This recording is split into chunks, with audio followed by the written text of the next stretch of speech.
आधुनिक भारत, इसमें देखिए आधुनिक भारत ये सबसे बड़ा है।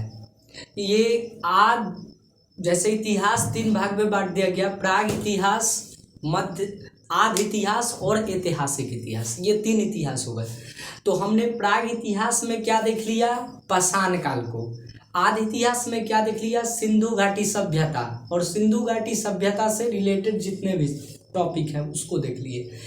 ऐतिहासिक इतिहास में जो है आधुनिक भारत, ठीक है, आधुनिक भारत एक टॉपिक है। इसको 3 पार्ट में अगर देखा जाए तो इतिहास को, जैसे कि प्राचीन भारत और उसके बाद मध्य भारत और उसके बाद आधुनिक भारत, ये तीन भाग हुआ।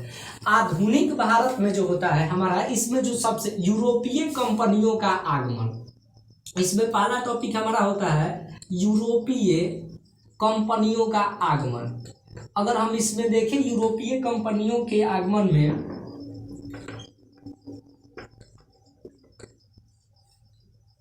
यूरोपीय कंपनियों के आगमन में देखें तो सबसे पहले यूरोपीय, इसको आप समझ जाइए। तो यूरोपीय से क्या मतलब है, यूरोप क्या है, एक महादेश है, क्लियर। और इस महादेश में जो है 44 देश आते हैं। यूरोप एक ऐसा महादेश है जो पूरी दुनिया पर राज किया है, पूरी दुनिया पर राज किया। यूरोप एक ऐसा महादेश है जो पूरी दुनिया पर राज किया है। यूरोप में कितने देश, 44 देश। और ये भारत में व्यापार करने के उद्देश्य से आए थे। अगर मैं बात करूं कि भारत में जो है यूरोप का कौन सा देश पहले आया था, तो वो था पुर्तगाल।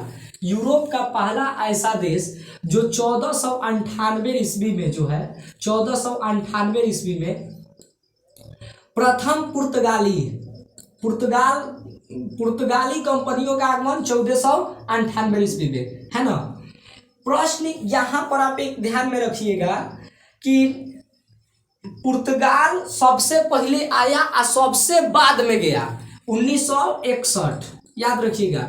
1961 में जो है पूरे पुर्तगाल के जितने भी व्यापारी थे वो भारत छोड़ करके जा चुके थे, है ना। तो पुर्तगाल सबसे पहले आए और सबसे बाद में गए, ये पहला आप नोट कीजिए, है ना। पुर्तगाल सबसे पहले आए, सबसे बाद में गए। पुर्तगालियों का आगमन सबसे पहले होता है यूरोप महादेश का ऐसा एक देश है पुर्तगाल, जो सबसे पहले भारत में व्यापार करने के उद्देश्य से आता है। क्लियर हो गया ये टॉपिक। तो प्रथम पुर्तगाली कौन थे जो आए थे, प्रथम पुर्तगाली कौन थे जो भारत आए थे, तो वो थे Vasco D gamma. Vasco D gamma जो है भारत आने वाले रास्ते का खोज किए थे, न कि ये भारत का खोज किए थे। आप सभी आई होप जानते हैं। तो ये कब आए थे, 1498 में। हालांकि वास्को डी गामा 1499 में चले गए, 1499 में ये चले गए। ये पुनः आते हैं 1505 ईस्वी में। और केरल में एक कोचीन जगह है जहां पर ये पहला पुर्तगाली फैक्ट्री का स्थापना करते हैं। तो पहला पुर्तगाली फैक्ट्री कब स्थापित हुआ था, वास्को डी गामा 1505 ईस्वी में आते हैं और 1509 ईस्वी में प्रथम पुर्तगाली कंपनी की जो है केरल में कोचीन में स्थापना हो जाती है।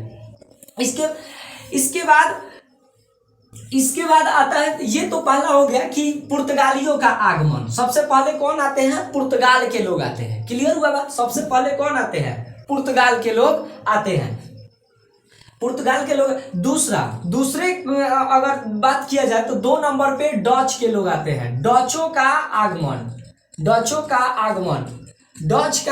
होता है, ठीक है। डच किसे कहते हैं, तो नीदरलैंड या हॉलैंड के रहने वाले लोगों को डच कहा जाता है। सबसे पहले डच में जो है, सबसे पहले अगर डच में मैं बात करूं कि हमारे भारत में डचों का आगमन कब हुआ, तो याद रखिएगा 1602 ईस्वी में। 1602 ईस्वी में पुर्तगालियों का आगमन 1498 ईस्वी में, ठीक। और डचों का आगमन 1602 ईस्वी में।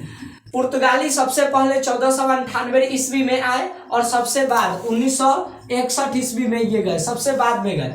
तो डचों का आगमन होता है 1602 ईस्वी में। देखिए इसके बाद तीसरा अंग्रेजों का आगमन। अंग्रेज लोग आते हैं, अंग्रेजों का आगमन।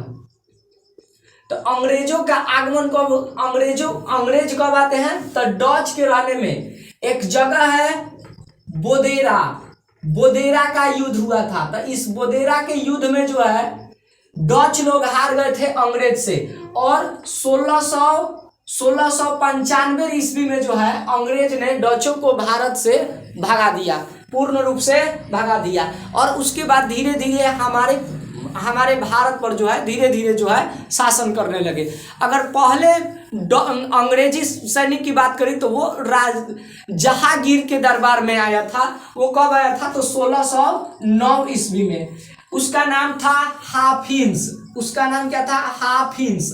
प्रथम अंग्रेज जो भारत आया था उसका नाम था हाफिज, जो 1609 ईस्वी में जो है जहांगीर के दरबार में आया था। धीरे धीरे वो व्यापार करने के तो उद्देश्य से सभी लोग आए थे। कौन जानता था कि ये हमारे भारत देश को गुलाम कर देंगे, है ना। धीरे धीरे ये अपना जो है वर्चस्व धीरे धीरे बढ़ाते जो है डचों से युद्ध हुआ, जिस युद्ध का नाम है बोदेरा का युद्ध। ठीक है, तो बोदेरा के युद्ध में जो है डच पूर्ण रूप से अंग्रेजी सैनिकों से हार जाते हैं, और अंग्रेजों ने डचों को पूर्ण रूप से क्या किया? भगा दिया। अंग्रेजों ने डच को क्या किया? भगा दिया। और धीरे धीरे जो है अपन शासन काल जो है हमारे भारत पर करने लगे, और पूरे 200 वर्षों तक हमारे भारत देश को जो है गुलाम बना कर रखे।